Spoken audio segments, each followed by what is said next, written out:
Just before we start, we usually have an introductory story if we can find one that's appropriate. And having read the book that we're going to discuss today, this story came straight to my mind. It's not a running story, but I'd like to share it with you.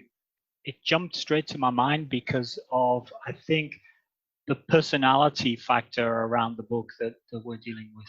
When I was gainfully employed and wasn't just goofing off doing running things, we had to organize conferences occasionally, motivational conferences, and I was charged with organizing a conference at work. And we had to invite some inspirational, motivational speakers. And because I had a lot of Americans, my big boss was American.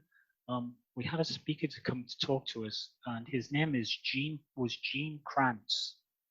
I don't know if you know who Gene Kranz is. He was 70-plus-year-old when he came to see us. He's 87 now, so he's an old guy. Gene Kranz was actually the head of Houston Mission Control during the Apollo 13 crisis and the Apollo 11 moon landing. But he was talking to us about Apollo 13.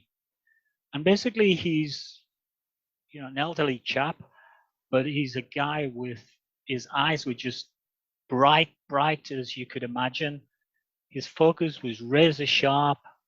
His dedication and allegiance to a mission, specifically not the rocket mission or the landing mission, but to the three guys, the astronauts who he had under his control. And he had to get those guys because of the accident with Apollo 13. He had to get those guys back alive. And the mission is very famous for the phrase, Houston, we have a problem, which everybody uses now. That's where it came from. And the mission also coined the phrase, failure is not an option, which was the name of his book that I have a copy of. But we were a whole bunch, dozens and dozens of senior managers, cynical executives to some extent. We're listening to this guy, Gene Kranz, talk to us, 70-year-old granddad. And he says, okay, I'm going to tell you a story. And we were just like little kids sitting down for granddad, who was a world authority, to tell us exactly how it is.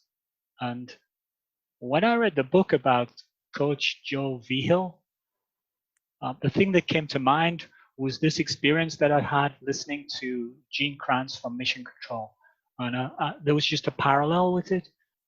So it triggered the same sort of reaction, an incredible personality that has a certain, we French-speaking people would say, je ne sais quoi. You don't know what it is that they have, but they have some sort of magical source that just draws you in. And this is the impression I got when I was reading the book from Coach Vigil. But we're going to get, of course, the authority on the book, Pat Melgares, to tell us whether that's true or not.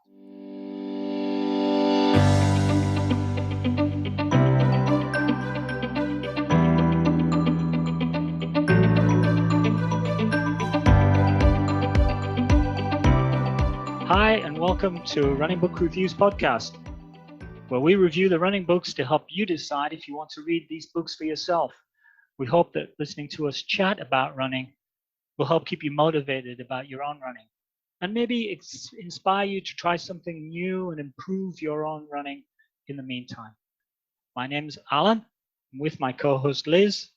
We're going to talk today with author Pat Melgares about his book Chasing Excellence, which outlines the life of Coach Joe Vigil. So for those that have never heard of Coach Vigil, we'll just start by telling you he is a legend in the coaching of U.S. track and field, cross country, and distance running. He has developed a coaching program for coaching runners and has taught coaches all over the U.S. and in many countries around the world. Although he has accomplished many things, gotten many awards, and coached dozens of Olympians, Coach Vigil is most loved for his compassion and caring for the whole person and not just the athlete. This book about Coach Vigil's life, it starts by telling us how Coach Vigil grew up to a single mom who worked very hard to provide food and shelter for 3 boys and made sure that they were always in line. They didn't have very much in terms of material, but with the work ethic instilled by his mom, his desire to help people and his passion for sports, Joe ended up accomplishing many things and he would not have otherwise thought possible. And he's influenced many, many lives along the way.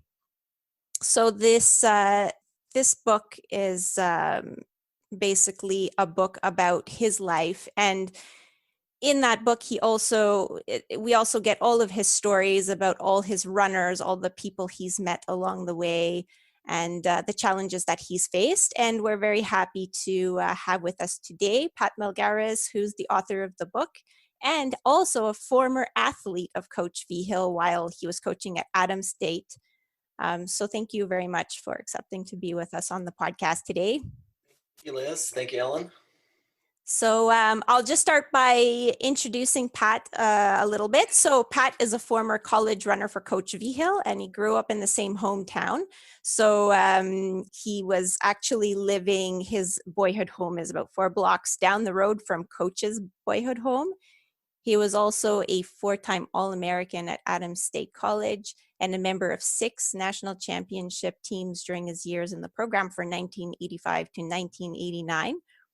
Pat got a journalism degree at Adams State. This seems to be a common theme with like really great books that we've been reading lately, is that the authors always have, you have to be a journalist. Apparently this is the secret. And he then went on to work. So he was first a sports editor at the Valley Courier, a local newspaper in his hometown. And then he was a public information officer at Adams State and a communication specialist and public information officer at Kansas City University, where he has been working since 1998.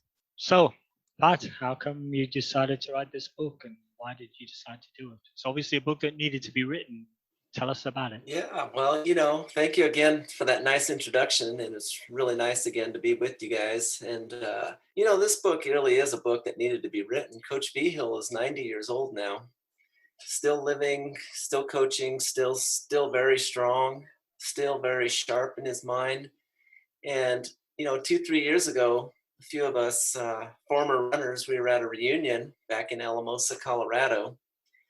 And it was kind of the talk of the evening, over a few beers. People were saying, all of these great stories, all of these great experiences that Coach has, they've got to be memorialized. They've got to be put into a book. And nobody's done that. And it was really something that a lot of us agreed on, but nobody really said, I will do it. So I think all of my buddies around me all pointed at me and said, you will do it. That's what the journalism degree gets you. There you go. Right back to where you were at, Liz. And, it was funny because, I have been in journalism for 30 plus years and thought, well, certainly I can write and put words together, but writing a book was not something that I had thought that I would or could do. All writers dream of writing a book, but it wasn't something that I necessarily thought I could do at that point in time.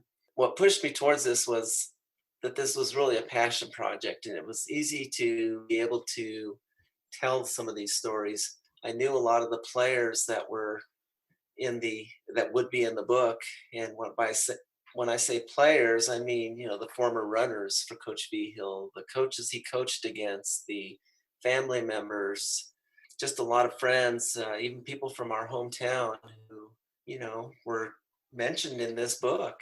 And so I thought, really, let's let these people tell the stories, because really this needs to be a book about stories. And the ultimate storyteller is Coach Vigil, because the range of experiences that he's had in track and field, cross country, distance running, road racing is very wide. And the kinds of things that he's seen in his life, that's experienced in his life, that alone is remarkable. If it was just a book about the success in sports and that kind of thing, it would be a remarkable book. It would be a fun book to read because it's a history of a lot of track and field. Coach Vigil his first Olympic experience was in 1968, and he watched Bob Beamon jump 29 feet 2 inches in the long jump. That record stood for 30 or 40 years. It was a long time.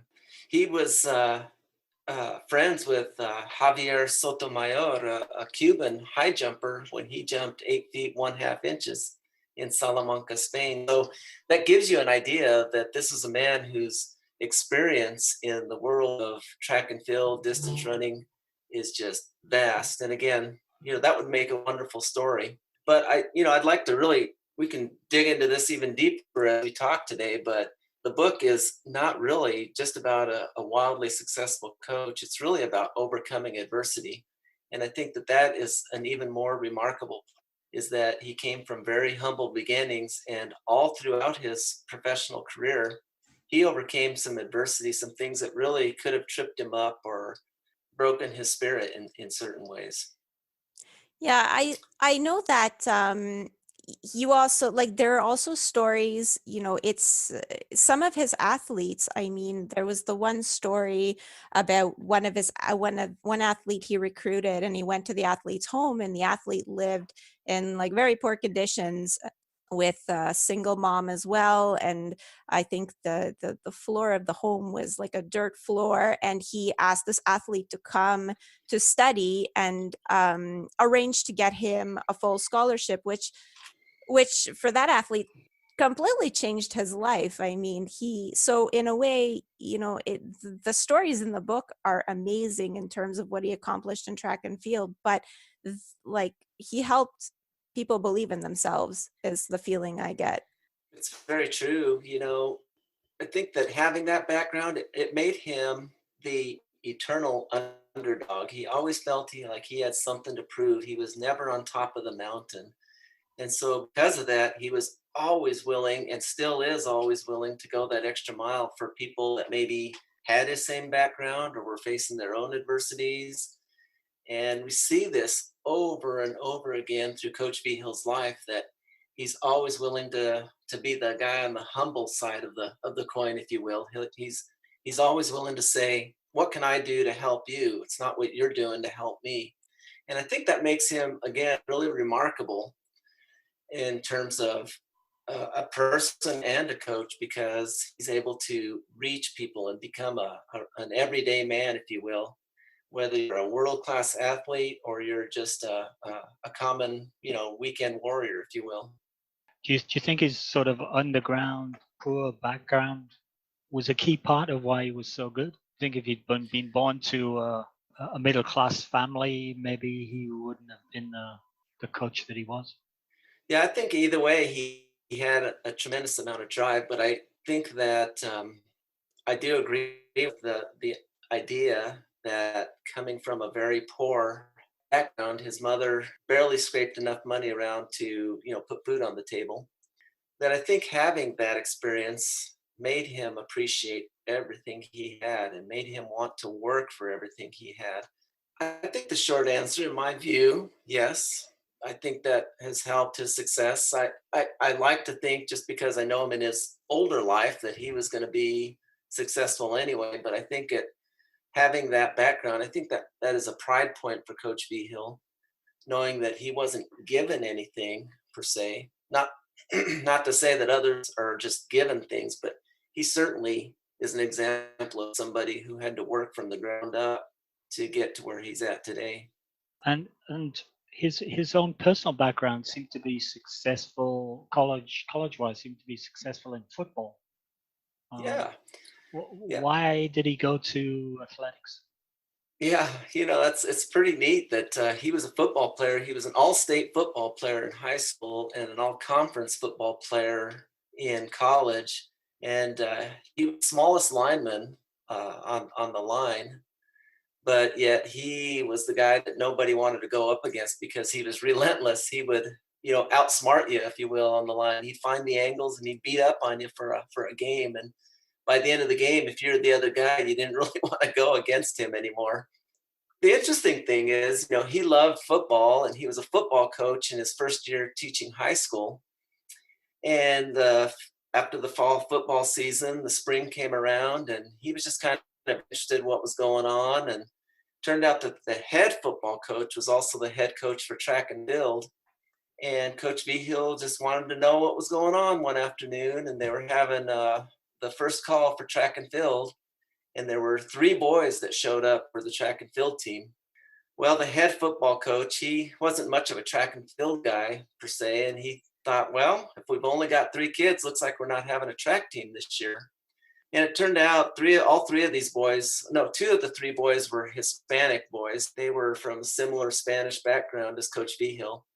And one in particular, the tears were running down his cheeks as the head football coach told him they weren't going to have a track team. Well, Coach Vigil saw that, and it really touched his heart. And so he went home that evening and he told his wife, I'm going to see if I can help out these boys. Well, through a series of meetings with the school administration, he was allowed to coach the boys, but he was not going to be given a budget, and he was not going to be given a title either. He said, I didn't care. I was not in it for the money. I just want to help these kids. And it turns out that those 3 boys, he would drive them to track meets on the weekends, and they were getting better and better and better, so much so that they qualified for the state meet in Colorado. Eventually, one of them won a medal at the state meet that year. And they returned to school on the following Monday, and the principal of the high school tells him, I never gave you permission to go to the state meet. What's going on here? He says, yes, you gave me permission to coach these kids. And that's what I did. And so he had no money, and he really wasn't given the respect of a coach, but that's kind of what his introduction to track and field was. That's amazing. Yeah. By the following year, he did get the title as the head coach and a little bit of a budget, but that was the way. Yeah, track and field found Coach Vigil. He didn't necessarily find track and field.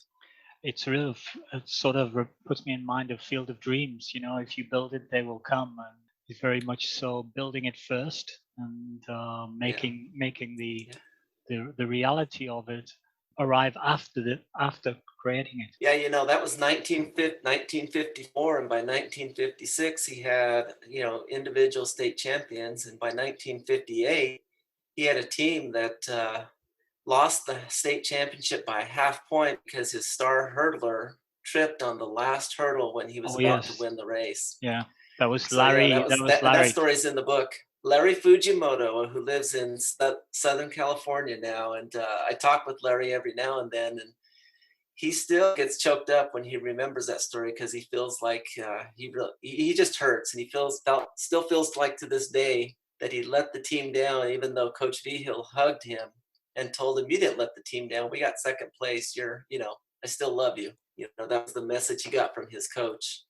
I make a point in the book too, to kind of not just tell that story, but the aftermath of that. The fact that Coach Vigil was a 25, 26, maybe 27-year-old man, young coach, 3rd or 4th year coaching, and to have the compassion in that heartbreaking moment to tell the kid that it's okay, no problem. I love you. We got the second place trophy. Don't worry about it, because there's so much competitiveness in sports. There's coaches, there's athletes, and there's a lot of ugliness that we can see sometimes in sports. And this man did not have that as a young man. And I thought that was just such an amazing part of him. And I think it really tells a lot about his character. It's actually really amazing because you do tell that side of it well.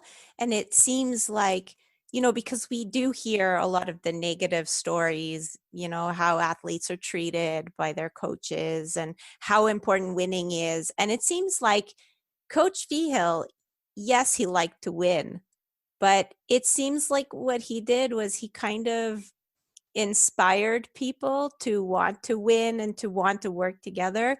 And then they did, and then they were successful instead of just kind of, I don't know how to say it, instead of just sort of the winning kind of comes afterwards.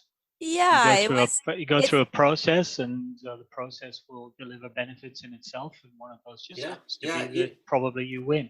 And it's a recurring theme in his story. I think Coach Vigil knows that there's lots of ways to win. I mean, there is the big trophy, and he was very good at getting the big trophy and inspiring people to get the big trophy, but there's lots of other ways to win.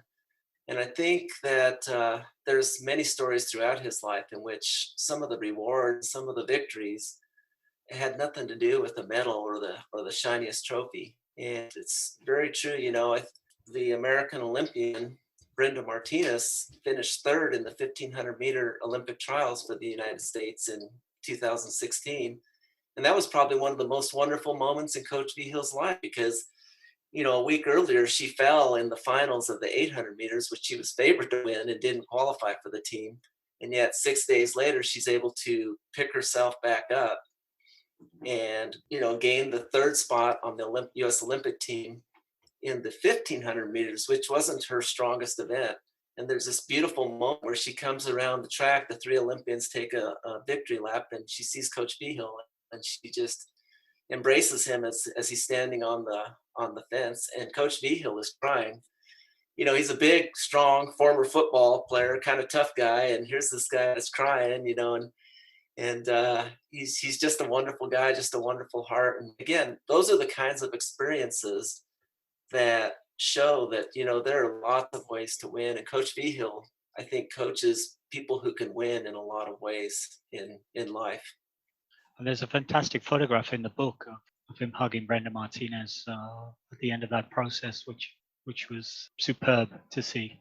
It put me in mind of Chariots of Fire, in fact, if you know the story of the film of Chariots of Fire, of the two, Sure. the British runners who ended up switching events and running in each other's event, of Brenda Martinez being favored to win really the 800, but ending up in the 1500 and still being a success. So one amazing thing that I found about this book was that, it's really, Coach Vigil had such a long life and he had so many athletes, and it seems like you were able to get a hold of many of the athletes, like as much from the 60s to the 70s, 80s, like you have stories from, every decade pretty much in the book. And it seems like a lot of these athletes, they're still in contact with Coach Vigil, with each other. So I was kind of curious, what's it like? What was it like to be part of that team?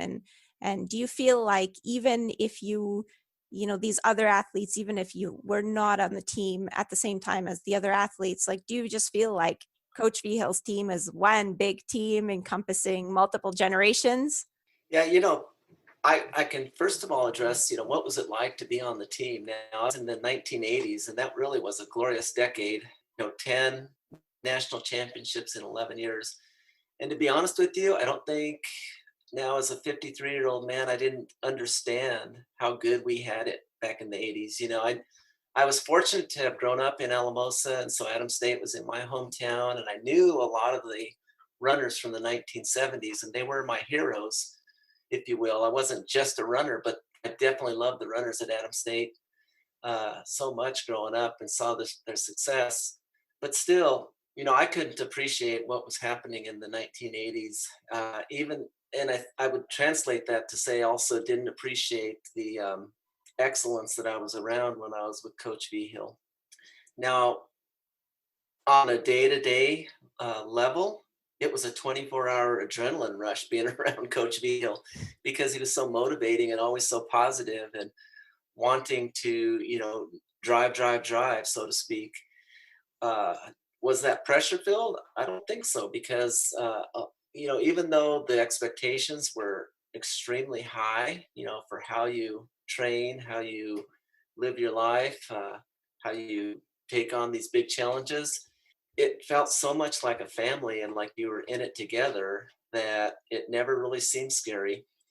I can remember being on the starting line of the national championships in cross country in Kenosha, Wisconsin is where we used to go. And that was about the only time that I ever felt nervous being an Adams State person, because you knew that every other runner on that starting line that day wanted to see you fail. And there was the pressure, not necessarily to get beat by those runners, but to let the people that you had back at home waiting for the results, all that they had given to you. You didn't want to let them down. You didn't want to fail them. So that was the only time that I think you might have felt the pressure or it was scary to be an Adams State person. But otherwise, it was just such a great moment of time to be around Coach Vigil and his positive attitude his constant energy, his love for you as a person, his love of life, just his love of people. I think that was something that empowered all of us to maybe do things beyond what we might have done otherwise. That national championship course at Kenosha is well described in the book, and Yes. looks pretty grueling. Sort of first kilometer or first mile uphill, where Adam State are under instructions to attack the hill right to the top, be in the lead at the top, and then accelerate from there, Yeah. which sounds incredibly tough to do. Meanwhile, you've got the underdog tag on your back. And we thought, Liz and I were talking about it, and we thought, oh my goodness, what kind of training do you have to do for that? And we thought, oh, hang on, here's a chapter with a weekly training schedule in it. And we looked at it and we went, oh my goodness, that is extremely tough. So you were the put workouts to, were tough. Yeah. And sometimes 2 days in a row. Yeah. And they were done at 7,400 feet elevation, or 72. I always lose the numbers, but at a mile and a half basically elevation. And that's what's really amazing. The workouts were tough as were at any elevation, and but to do that at that altitude was really it. You talk about the opening hill, and Adams State College under Coach Vigil, and I think still today, was the ultimate front running program. There was no sitting back or trying to slow the pace or run tactically. It was all about get out and bleed early on and see if you can do it better than anybody else. And I think that typifies Coach Vigil. And you can't do that, though, unless you are just totally sold on what you're being taught. And we were totally sold on what was being taught. I remember in the training plan, he even prescribed heart rate ranges for your easy run. So your easy run had to be between like 150 and 170 beats per minute. And this was back when you guys didn't have heart rate monitors. So I want to know how you got that done. It was the old-fashioned way. It was the 2 fingers to the carotid artery on your neck. And so at 5 mile mark, we would stop and Coach Vigil would say, go, we'd count for 10 seconds how many beats we got. Then we'd multiply it by 6. And if you didn't have 25 or better, you were probably running too slow for his liking that day. It was all very scientific, and he's, everything he did was scientific. So he had a scientific reason for it. It wasn't he was making up numbers randomly. He felt like if you were going to develop your cardiovascular system, you were going to need to do this even on your easier days. Mm-hmm. And I know that I watched a few like talks that he gave. I watched them on YouTube, and he seems to be very, like, he mentions every so often, and I think you kind of hinted at this in the book as well. And so did Dina Castor in her book that she wrote, where she talks about Coach Vigil as well. But he's not just interested in what you do in training, but also how you live your life in general. So what did you guys have rules about things that you should be doing and shouldn't be doing, or eating and shouldn't be eating, or those kinds of things? Absolutely. That was discussed. We had daily meetings, and you need to get your sleep. You need to not put junk into your body and that kind of thing. But I would tell you that in my experience, my direct experience, we were college kids, and so we were not necessarily following all the rules, but we were following the rules mostly, and enough to where we could train and be strong college runners. But I think that's harder. I think that it partially talks to Coach Vigil's success with post-collegiate runners, because at that stage of life, they were people that were dedicated to that, maybe 7 days a week, 24 hours a day. That was their life. That was going to be their profession. And certainly it was probably easier to institute much of additional requirements to be a good runner at that stage in their professional career. But as college runners, we were pretty good, and we were very dedicated, and we did a lot of things right. But we also were college kids, and it wasn't always maybe what a professional runner would do. Is that Okay. saying it in a nice way? Yes, yeah. So basically, sometimes there were Twinkies for breakfast, and maybe Sometimes, yeah, maybe yeah. some beer involved.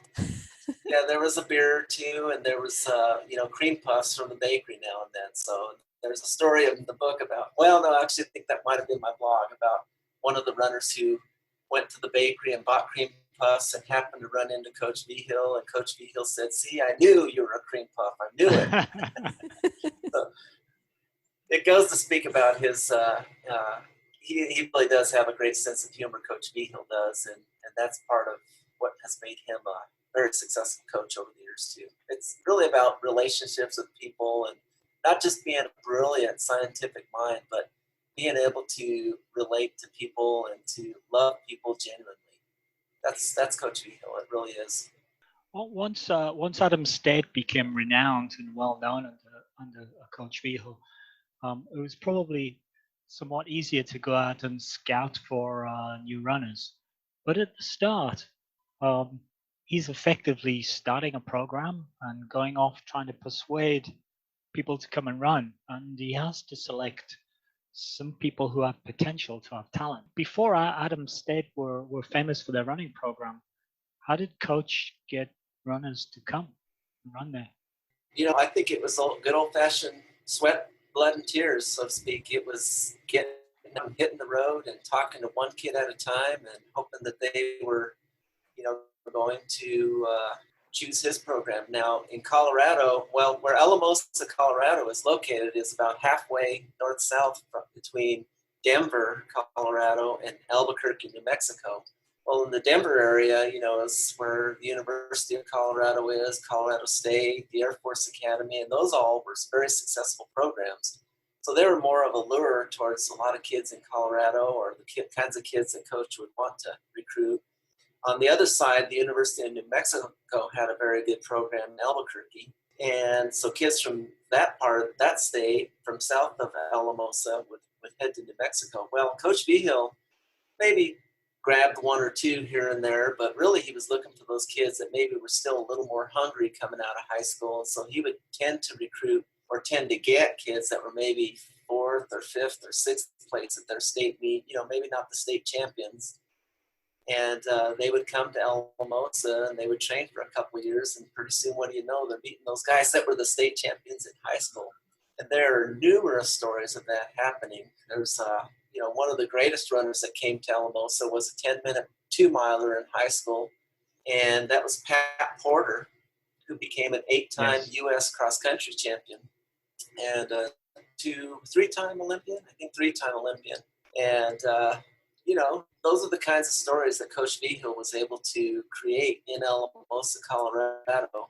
Very conspicuous place maybe for distance runners, but it became great because of one man, and that one man was Joe Vigil. We heard stories in the book of him doing things like leaving people behind because they were unpunctual and didn't get on the bus when they were there at time. Do you think Coach Vigil had an approach which was team dynamics, and that he chose people with certain characters to be part of his team? Because he was very team oriented and very intolerant of individuals who would hurt the team. There was definitely the mix of character. I think that also is always hard to tell, because people a lot of times when you're being recruited might just be telling you what you want to hear. But and I can think of people that I ran with, they were very high character people. I mean, the team captains we had. I also feel like when they come to the program, they develop some of that character and some of that charisma, if you will, that love of life and the love of others. There's so many people like that. But remember that Coach Vigil came from a very poor background. So I think he had a very soft spot in his heart also for maybe the kid that was down and out, who was maybe a high-risk kid coming into the program. Wanted to give that kid a chance to maybe find themselves as well. And so, I can think of a guy like Marco Ochoa, who came to the United States from Mexico at age 13, was maybe an average community college runner, and showed up at the Adams State program in 1987 and ended up becoming a 3 or 4-time All-American. Also an Olympic trials, 5th place finisher, these kinds of things. That was a kid who really had a very humble background, a very poor background, lived in a neighborhood where gang activity was very high in Los Angeles. Coach Vigil had a soft spot for people who maybe others wouldn't have taken on because they might have thought that they were going to be troublemakers. And I think that those kind of people, seeing them succeed would probably be a pride moment, a pride mark for Coach Vigil as well.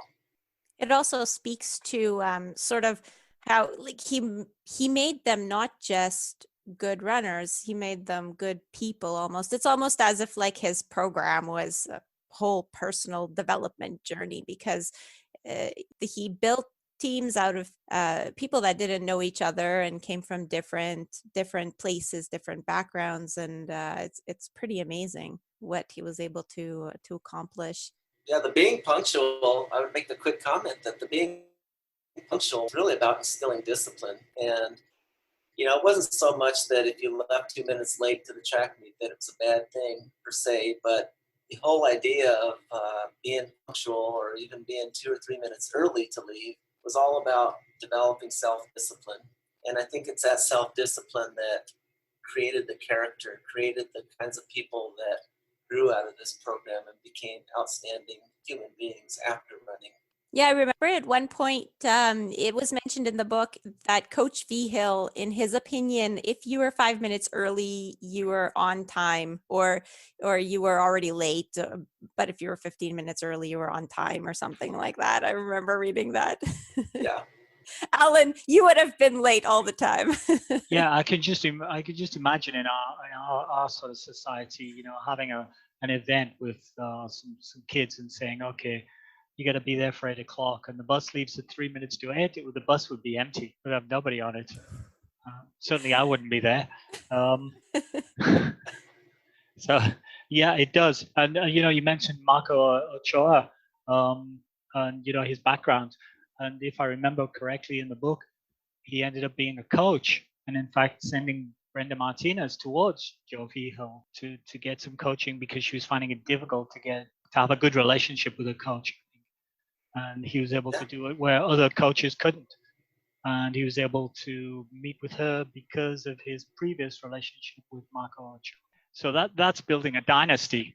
Yeah, Coach Vigil's network of coaches and athletes and friends even is so vast that amazing the numbers of people that he's touched. And it would be shocking to me if you talk to people for very long and they don't know, at least have heard of Coach Vigil or somebody that he's coached, because it's truly something where he's out there and he's talking to people and people love him and still respect him and know that he would do whatever he could to help somebody, in need. Martinez being one of those great examples. Yeah, and also on the topic of the coaches. So coaching, when Coach Vigil started, there was no real coaching program for track and field, and he really helped pioneer the development of that. He almost created it himself. Yeah. Jack Daniels was one of the early physiologists, and Jack Daniels, I think most people who have studied running know of Jack Daniels' running formula. And Jack Daniels came to Alamosa in 1968, the same year that Coach Vigil had convinced the amateur, which was the United States governing body for track and field at the time. He convinced them to host the U.S. Olympic trials in Alamosa. And Jack Daniels was there, and he was a huge influence on Coach Vigil early on, and knowing that he had a lot more to learn. And as it turns out, Coach Vigil ended up maybe learning as much, if not more, physiology than Jack Daniels. And in fact, Coach Vigil has very similar tables to what Jack Daniels has, and he uses those in practice. And so some of your listeners may be wondering, are some of these running tables that we see, are they really worthwhile? And I would say unequivocally, yes.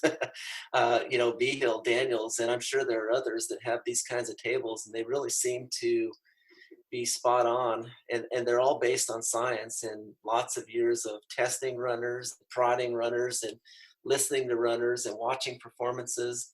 So yeah, I mean, if you have a goal for a marathon and you know what your mile time is, it really give you a really nice training program to train for a marathon or a 10K or a 5K or whatever it might be. So I'm not even sure if I answered your question, but I think that was your kind of what we were talking about was, yeah, the physiology is a big part of Coach Vigil, but he's been influenced by some of the greatest minds over the years as well. Yeah. And then he goes on to, like, he doesn't just accumulate all this knowledge, he shares it. So it seems like he's also trained a lot of coaches. So some of his athletes became coaches. It sounds like. A lot of his athletes became coaches. He's got an awesome coaching tree for sure. And because he was one of the founders of the coaching education program in the United States, which is USATF coaching education, he's directly or indirectly helped to train about 40,000 coaches since 1981, teaching them the physiology through level 1, level 2, and level 3 coaching education classes. So sharing that knowledge is 100% what he's about. I think Dina Castor in the book said something to the effect that within a minute of meeting somebody, he's willing to share all of the information that it took him years and years of getting his doctorate degree in. And he's willing to share that with people, with others that he meets within a minute. And interesting, and to touch on that also, our great rival at Adams State was Western State College, another great American running program. And he helped train and teach and coach Dwayne Vandenbush, who is their Hall of Fame coach at Western State. I mean, they sat in Dwayne Vandenbush's kitchen for hours early in Coach Vandenbush's career. And Coach Vigil unloaded on him, told him everything he knew. Wow. And was that when they were competing against each other? Was that in the same? Yeah, it was before Western State got good. That's amazing. Then a few more years, Western State got really good and began to beat Adams State. And so that was not a problem to Coach Vigil because he was more interested in seeing great performance. And if Western State was getting better, that meant he had to get better and his team had to get better. And if they both got better, then they were going to be the greatest two teams in the country. And for about 20 years, that's exactly what they were. They were numerous times, I don't have the numbers right at my fingertips, but they would finish first and second at the national championships. This was in NAIA for quite a while, and then it turned into the NCAA Division II, that Adams State and Western State were right at the top, number 1 and number 2 for many, many years. And it turned out it was initially the men's programs, but then it turned out to be the women's programs started doing the same thing as well. And then how did Little Alamosa end up getting the Olympic trials? Through the energy of Coach Vigil, energy and charisma of Vigil for one, but then at the time, great American marathoner by the name of Buddy Edelin had come to Alamosa to study psychology at Adams State. And he, just a few years earlier, had held the world record I think I'm right on that, the world record in the marathon. And Buddy Edelin was very excited about running as well. And turned out that in 1968, the Olympics were going to be in Mexico City, which was a very similar elevation to Alamosa. And so the basketball coach at Adams State wanted to bring basketball players to train in Alamosa prior to the Mexico City Olympics. And Coach Vigil got the same idea that just said, well, why don't we bring runners to train in Alamosa also? And so many of the top runners of the day would come at least for, a few weeks or months to train in Alamosa. And then through all, got the idea to petition or the Amateur Athletics Union to host the first ever Olympic marathon trials in 1968. And of course, as I mentioned earlier, that's exactly what happened. Some of the greatest runners in U.S. history came to run in Alamosa that day. It kind of launched Alamosa into significance. It wasn't to the level of Boulder, Colorado, or Eugene, Oregon, but it was certainly something in Alamosa's cap, so to speak, a feather in that cap to be able to host the first ever U.S. Olympic marathon trials. Interestingly, Frank Shorter ran his first marathon at those Olympic trials, failed to finish in 1972. won the Olympic marathon. Then 1976, right there in Montreal, was the silver medalist in the Olympic marathon. And so Alamosa also launched Frank Shorter into maybe his marathon glory years. Billy Mills, our great 10,000 meter, the only U.S. runner to ever have won the 10,000 meter gold medal, came to Alamosa as a great friend of Coach Vigil. He wrote the foreword in our book, Chasing Excellence, and he came to Alamosa. Jim Ryan, who was a great U.S. miler, came to Alamosa to train. So this formed basis for Coach Vigil to tell all of these great stories of all of these great runners that ran on the trail that you're running on now, and you can be just like them if you train hard. And Coach Vigil would often tell his runners that you're training harder than these guys trained when they were in Alamosa, and that would really inspire a lot of the runners. And that was kind of the path I think that Alamosa followed. It didn't hurt that when Adams State got really good and was winning national championships every year, that people started believing in the benefits of training at altitude and the benefits of training with Coach Vigil. And then this small college running program started attracting maybe runners who maybe it couldn't have attracted 10, 15 years earlier. So that was Alamosa becoming a big piece of, American and, really international running history. It was almost the birth of the recognition that altitude training gave benefits and worked. And to some extent, a lot of the science came afterwards. Yeah. People figured, well, I got to go to Mexico, so let's train in Mexico type environment and for the 68 Olympics. And then afterwards, people said, well, what's happening here? And Coach could probably tell you in detail now exactly what is happening with your body, because he did a lot of studies as well, knows the science as well as anyone, which is flabbergasting. Sometimes you get motivational people, and sometimes you get people who understand the deep intricacies of the science, but he seems to have both of those things. And Coach Vigil, when he really started emerging on the scene, he was recognized as maybe the world's foremost authority on high altitude training. And as time went on, it was not just that. People realized he was a great distance coach, of all distance runners and that kind of thing. Although I would say that even today, any runner that he takes on, he wants them to train at altitude. And so, it's still something that's in his blood and what he thinks he knows best. And he definitely lives that.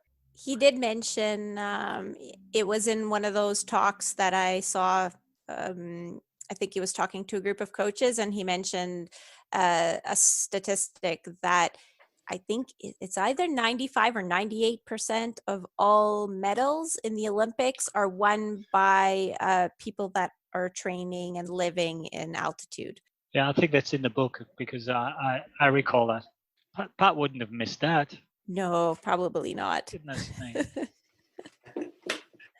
Tell us about the perfect race of 1992, because it's a historical precedent that I wasn't aware of, but I was absolutely astounded to read about. It's kind of one of those unbelievable things. So tell us about that. And did Adams State at the time, do you think they had the best runners, or did they just have the best team? Okay, so 1992, yeah, that perfect score year. That was what an awesome accomplishment. One of the things in the book that we really try to come across is it was a perfect day, but it wasn't a perfect season. There was a lot of adversity, and it was really symbolic of Coach Vigil, a man who's had just tremendous adversity in his entire life. But to come together on that one day in 1992 to score a perfect score was just really pretty remarkable. Did they have the best runners? Debatable. Earlier in that year, they ran against the best NCAA Division I runners and finished. They beat Wisconsin, which finished second at the NCAA Division I national championships that same year. And so I think one could make an argument that Adams State had some really fantastic runners that year. Most people who are connected to Adams State would tell you that it was probably the team camaraderie that helped that whole thing come together, the feeling of togetherness, the feeling of oneness, the feeling of having to, a coach that you believed in heartedly and you wanted to make him proud. I think that all of that plays into what came together for that team in 1992. In the book, as I mentioned, there was a lot of adversity. One kid was left off the team because he had a beer the weekend before the national meet, and coach found out about it. Some others were jealous of the other kids because of, they thought that they were running better at the end of the year. There was a lot of rub going on in the team, and maybe some infighting a little bit. And through all of that, Coach Vigil came to think that the program wasn't what he had always thought it was. The guy who coaches at Adams State now mentioned that Coach Vigil even got teary-eyed in a team meeting one time because he thought, this program doesn't stand for what I thought it stood for, kind of thing. And it was just a very interesting year that they had all of this adversity and all of this emotion built up because of maybe things that were not happening the way they wanted them to happen. It wasn't perfect at all. And so, people thought they were letting something down. And so I think it all kind of came to a head on that one day where people thought, we've had this tough year, but we're here now. And, we have a chance to make up for it right now. And those kids, had been running together for 2-3 years, most of them. And they believed in each other and they loved each other and they were of one mind together, because that was the culture at Adams State College. And on that one day, everything that all of the teams I ran on and all of the teams before me ran on, they finally put together the one dream race that all of us would have loved to be a part of. We had some remarkable performances in the years that I was there, and we thought we were pretty hot stuff, but then this team comes and finishes 1 through 5 at the national meet. We weren't hot stuff at all compared to what those guys pulled off. It was just so remarkable to run within 4 seconds of each other over a 10,000 meter sloppy cross-country course, sloppy, muddy, wet cross-country course. Yeah, they weren't even very spread out. Yeah, you mentioned 4 seconds between all 5 of them. You wouldn't want to be the 5th guy, though. That must be a stressful. Yeah. Jason Moore, and he was the team captain. He was the regional champion 2 weeks earlier, and he was the team captain that year. And he was the 5th man. He was actually in 6th place in the race, and had a moment where a runner from a different school said, "Come on, you got to get up there with your teammates." And he had kind of given up and was going to settle for 6th, and decided, yeah, you know what? 16 points is pretty good, but 15, wouldn't that be great? Well, yeah, it would be great. It really would. And so he found an extra burst of energy and passed the 5th place guy who was from Western State, was a really awesome runner, and was able to get that 5th spot. Yeah, there's a lot of pressure to be the 5th guy when you're trying to shoot for a perfect score. So also the picture of that that finish, because so the end of the story was that there are all these people taking pictures, and this is not the age of the iPhone, so they're actually taking pictures with film, and they just have to keep snapping because they don't know like who's gonna win the race, because everybody's so close. Even just the winner, like it wasn't easy to see who it's gonna be. And that one of those pictures ends up being Coach Vigil's picture when he finally ends up writing his book in 1995.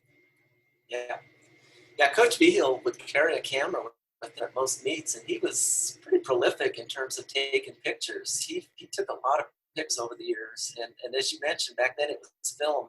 There was no digital. It was 35 millimeter film, and he would always shoot in color.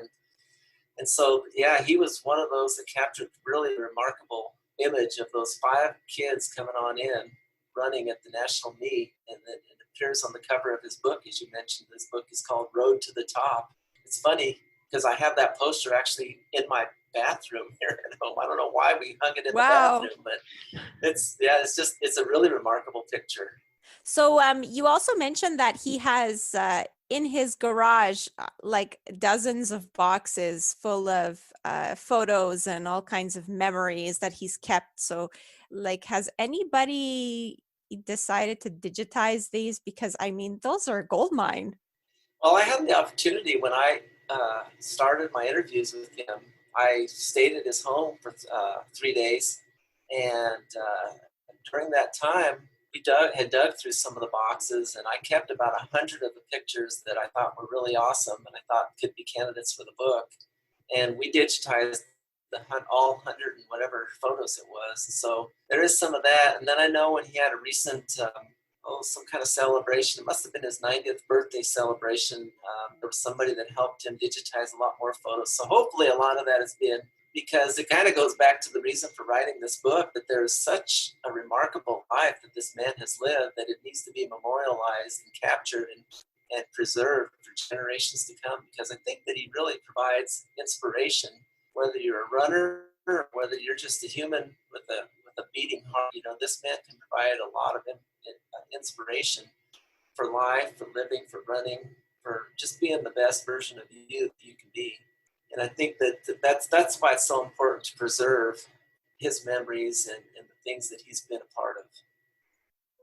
And even just the photos, because back in the 70s, the 80s, the 90s, I mean, we didn't have iPhones, so I even just look at my own childhood. I mean, my parents have no baby pictures of me, maybe a couple of my little sister.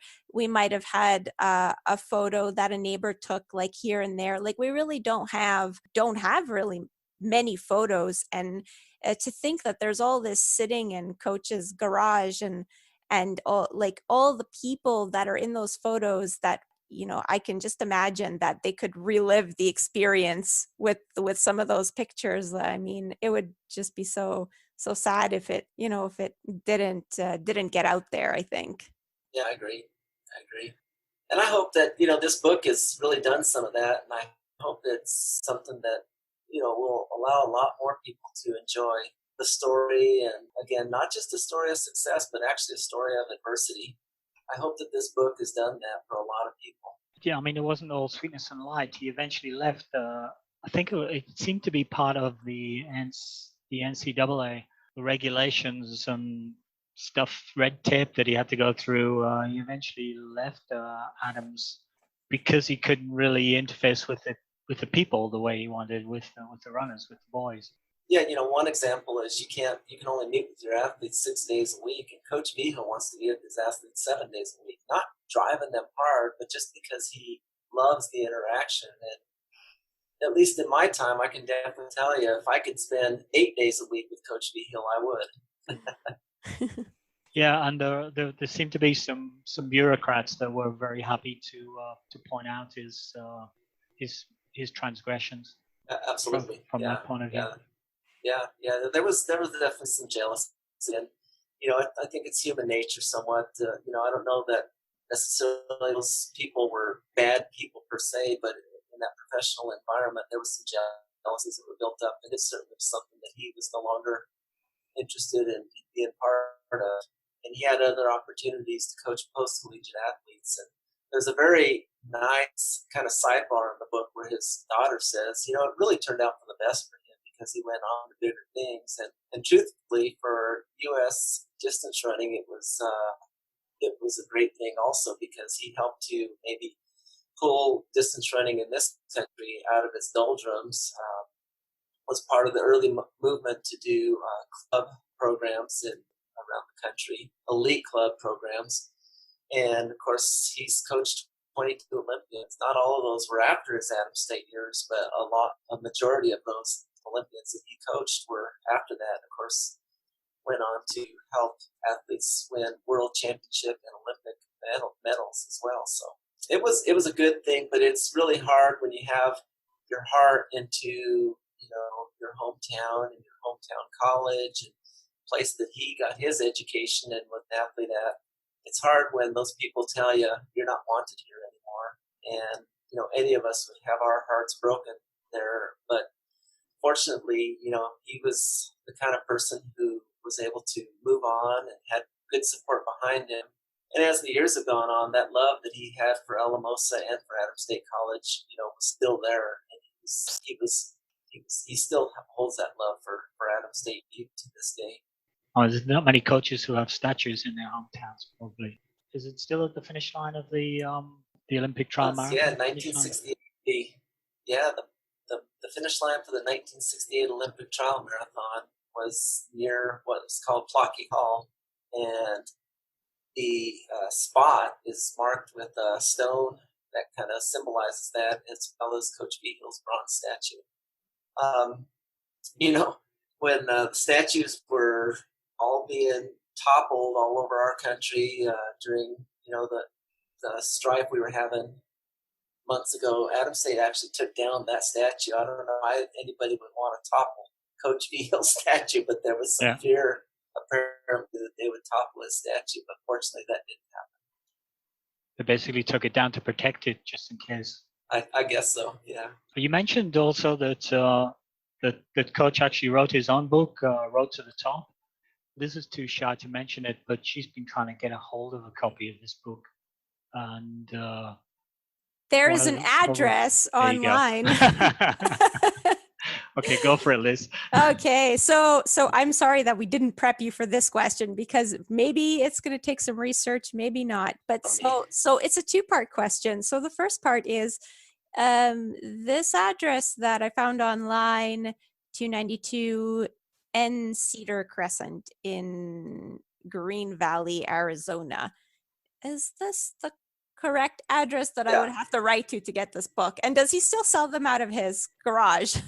Because in the book, Still sells them out of his garage. Okay, that's great news. And then my other part of the question is because online it says that you can mail $29.95 with a letter to the address and you'll get a book back. But the problem is that we live in Canada, and so the shipping would be international. Oh, yeah. Yeah, I don't know, like We don't want to shortchange the guy. yeah, we don't want him to pay extra for that. So like what is it, $40? I can mail $40. He'll make it right for you. I just, if you happen to send too much, he'll send it back to you, which is another pretty remarkable thing about him. He'll send you, if it's $10 too much, he'll send you back a $10 bill. It's definitely the right way to get the book from him, and he will turn it around as soon as he gets it. Yeah, I had to mention it because I know this one's one of those books. Yeah. Yeah, I've been on and off looking for it for a long time, and the only thing I come across on Amazon is that you can buy it used for like $300, and and that's the low end of the range. I mean, some people are selling it for like 500. I know. I've seen that too, and it's. I wouldn't get into that trap. I would order directly from him. Plus, you'll get a signed copy. Also, very interesting. Yeah. Just before we get too far into the wind-up, because we're keeping you for a while here, Pat, one of the things I need to touch on is trying to capture the essence of Coach Vigil. We see all the way through, we've heard it just in your talk about being in the presence of the guy, and we see it all the way through the book. People saying, well, we went to get a pep talk from Coach, and it felt like we'd been just zapped by lightning. We just came out like wanting to, run over the mountain, push everybody out of our way to run through walls for him. What is it? So if you could, this is the easiest question to ask and the most difficult question to answer, I think. But I mean, how do you describe that to us? What is it about the guy? Well, believe it or not, in one word, authenticity. Authenticity, because everywhere Coach Vigil goes, he's the same person. Whether you met him in 1954 or you met him in 2020, whether you met him in Montreal, Canada, or you met him in Alamosa, Colorado, he's just so authentic. And he's got this beautiful, radiant smile that puts you at ease pretty quickly. Now, yeah, I agree with you. I think if you met Coach Vigil for the first time, you're pretty starstruck because you kind of understand a little bit about who he is, or what he's done, or where he's been, or who he's coached, or that kind of thing. And that's maybe natural, but I think anybody that would attend one of his talks or happened to meet him in a hotel lobby would pretty quickly see that he's very authentic. He's just a normal guy. He loves to talk and loves to ask you about, do you have family? What do you do? What do you run? What do you like? Where do you like to go? Or where are you from? That kind of thing. And very quickly, you kind of just see, it's just like talking to my brother or my sister or my mom or my dad or whatever it might be. There's a level of authenticity to Coach Vigil that I think just really comes through very quickly. I think his runners saw that also. He was able to joke around with his runners, and it came right back to, why is he so motivating? Because we believe in this guy. He's kind of one of us. He kind of believes that the runners believe that, what he's saying is true because, he understands where we're coming from, so as a runner, as an athlete, if you have a coach like that, you're willing to do just about anything to accomplish whatever level of success you're striving for. So it's something that he is just very unique as a coach and as a human being, to be very authentic. And people recognize that in him and see that, well, he's not just this remarkable coach that we've read about or heard about or seen. He's really just an everyday man, just like the rest of us. And so if you, if people wanted to preview, like just a couple stories about Coach Vigil, you have a little blog going. So if you want to tell people where they can go and read a few stories, and then I'm sure that that'll be enough to spark interest, or you can do the opposite, read the book and then go see some more stories. Yeah. No, absolutely. The blog is called Chasing Excellence, all one word, Chasing Excellence, just like the book's name. And it's a Wix site, Wixsite. So if you go to my last name, melgares.wixsite.com/chasing excellence, there's about 12 or 13 stories on there that really give kind of the flavor of Coach Vigil and the people that he's around and the kinds of things that he's done. And it's really is bonus material from the book. It's stuff that maybe didn't make the book, but they were really cool, interesting stories as well. And that's what I've tried to fill the blog up with. And occasionally I'll add an additional entry to that blog. But again, the blog is Chasing Excellence. It's a Wix site at wixsite.com/chasing excellence. And it definitely is a good preview of the book. There's also links there to where you can order from our publisher in Flagstaff, Arizona. The neat thing about ordering from our publisher at this point in time is that a portion of the proceeds from the book is going to fund a scholarship in Coach Vigil's honor at Adams State College. Solstice Publishing of Flagstaff, Arizona is a great way to get the book. It's Solstice, and Solstice is SOUL, like the heart and soul. Solstice Publishing out of Flagstaff, Arizona. Okay, that's great. The whole thing is a story of a young kid from a poor background rising up in adversity. Basically, it's a script for a movie. The guy comes up, he's coming from no background, works against the odds, has a fantastic team, has a brilliant rivalry with the local team, succeeds, goes on to train Olympians who win gold medal, silver medal, bronze medal at the Olympics, Dina Casta, Meb, and Brindisi, the Italian. All of this is just all a script of a movie, except that it's a real story. So when is the movie coming out?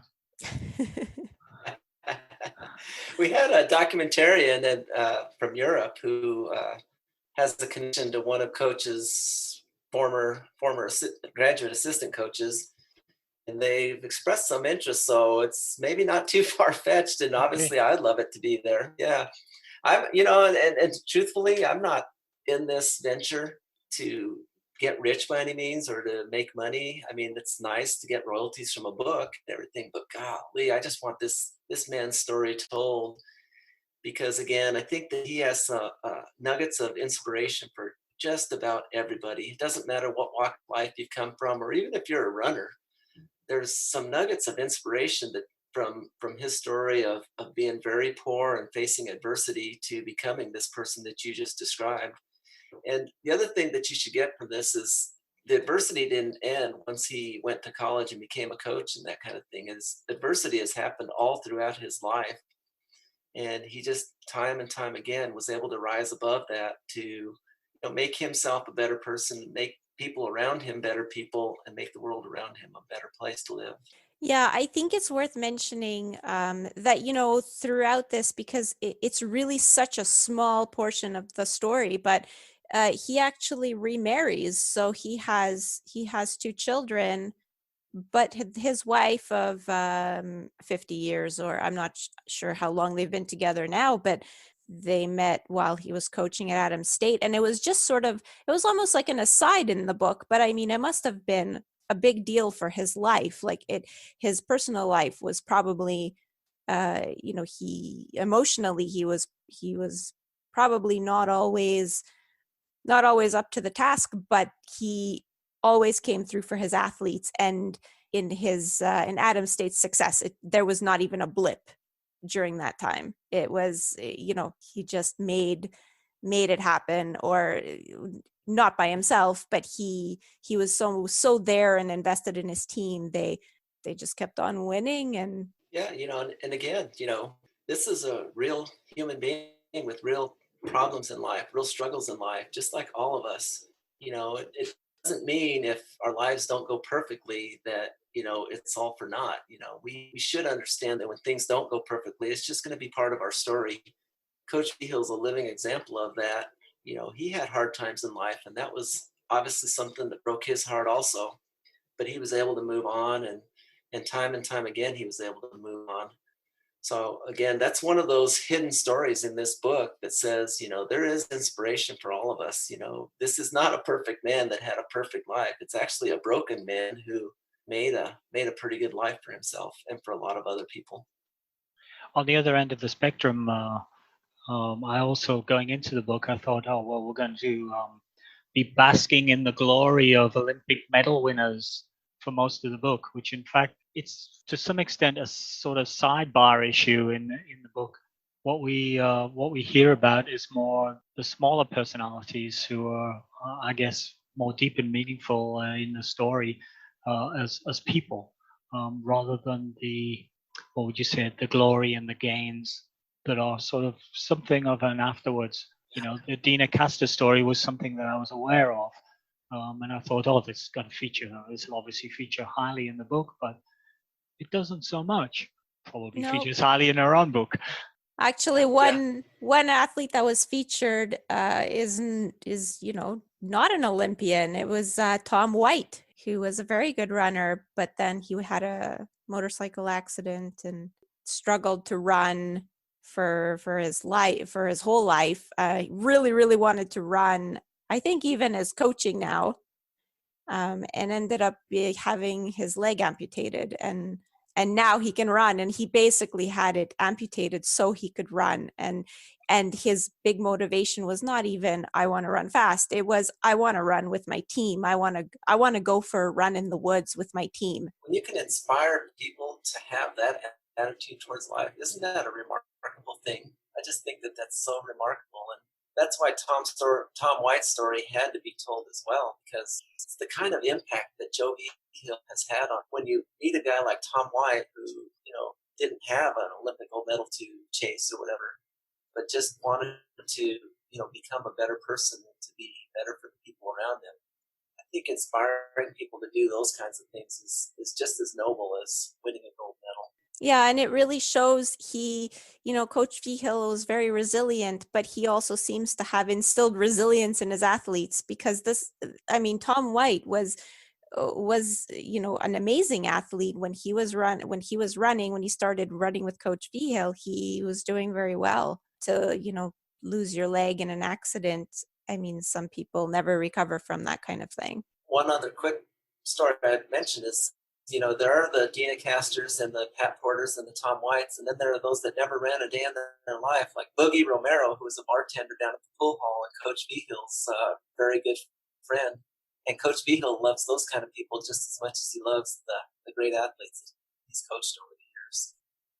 And again, kind of talks to the heart. Again, if we can draw some inspiration from this book, maybe it is also how we can have an impact in everybody's life, by being a more compassionate person, being a more loving person, by accepting people for what they do. And maybe they can be the best bartender, or maybe they can be the best insurance salesman, or whatever it might be.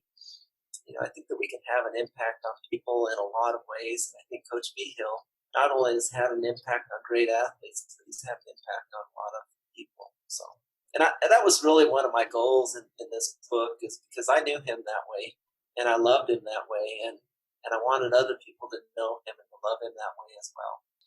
I think that's pretty well summed up at the end, actually, after the end of the book, where you list coaches' own top 5 achievements.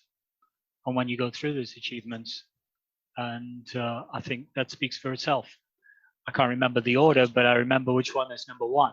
So, you go through the achievements and you go, well, if you had a perfect team that finished 1 through 5 in the national championships, that would be number 1, would it? Well, it's in there, but it's not number 1. Well, if you coach coaches who won Olympic gold medals, silver medals, bronze medals, that would be number 1, wouldn't it? Well, it's in there, but it's not number 1. And when you get to number 1, you find that what it is, it's basically a statement about the camaraderie of the team and the people and how they work together and the spirit. And he puts that above all of these amazing, tangible achievements. And even in achievements, he ranks them somewhat differently to how I would. He ranks getting some sort of lifetime award from the Olympic Federation, below getting some recognition from Alamosa's mayor or something like that, because that's his town. Yeah, from Adams State. Yeah, he said Adams State, an award from Adams State College is greater than from Sebastian Coe and Prince Charles of Monaco. Yeah. So yeah, that was his attitude, was, because Adams State allowed me to do everything I wanted to do in my life. And that was kind of his words. I'm paraphrasing, of course. But he has a strong connection to his roots and believes in where he came from and the people who helped him along the way. Look, I'm going to try and wrap it up a little bit because we've kept you a long time, and we'll let you get back to your family as well. I'll just do a little summary for myself in terms of the book and throw to Liz for her views on the book overall. I'd never heard of Coach Vigil before I came to this book. It was Liz's passion and understanding says, we got to read this and we've got to do a podcast on this. So for me, it was great to learn, and I'm always excited to learn new stuff. But I love that Coach Vigil came from a poor background and used his underdog mentality to prove everybody wrong, basically. And his love and passion for the sport of running shines through on all fronts, I think. What's wonderful about the story is it's clear that his success does not diminish ever his ability to see the person rather than the objective of your race or whatever. And reading the story and reading the book leaves me thinking really that the book probably, although you've done a fantastic job, Pat, the book probably does not capture the man. And really, I would need to meet Coach Vigil to really understand what this is about. But in as far as you can capture it through a book, it's a brilliant piece of the essential history of U.S. distance running and its rise to success. And Coach Vigil and other people around their part in that. So I congratulate you for the book, and I'll leave the sort of final word on the book overall with Liz because she's the driving force behind this.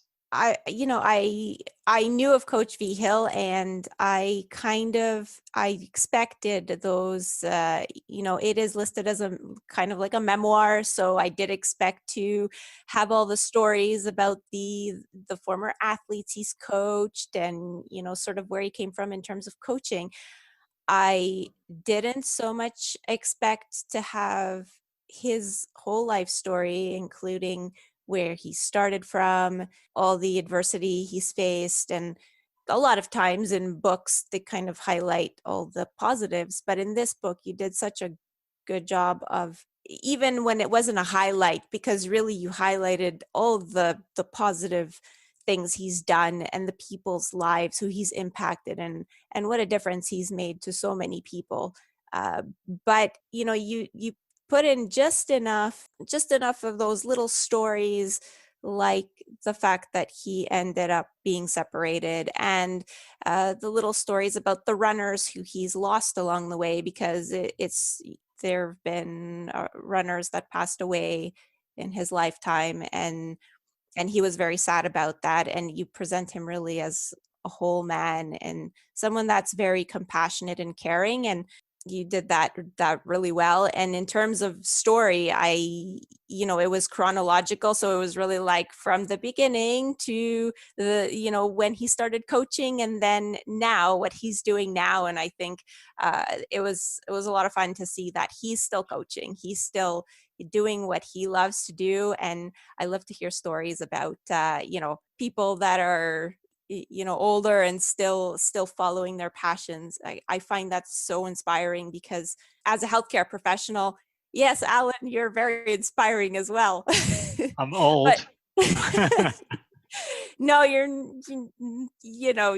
still young. So but I feel like as a healthcare professional, you see a lot of the opposite. You see a lot of people that have lost hope, and that retired and don't know what to do with themselves. And you hear all these stories of people that end up going back to work because they don't know what to do at home. And Coach Vigil, he's just, he's it's inspiring to see how he's still swimming at the pool every day, and so he has his workout every day. He's still coaching, he still loves to get up at 4 a.m. to read.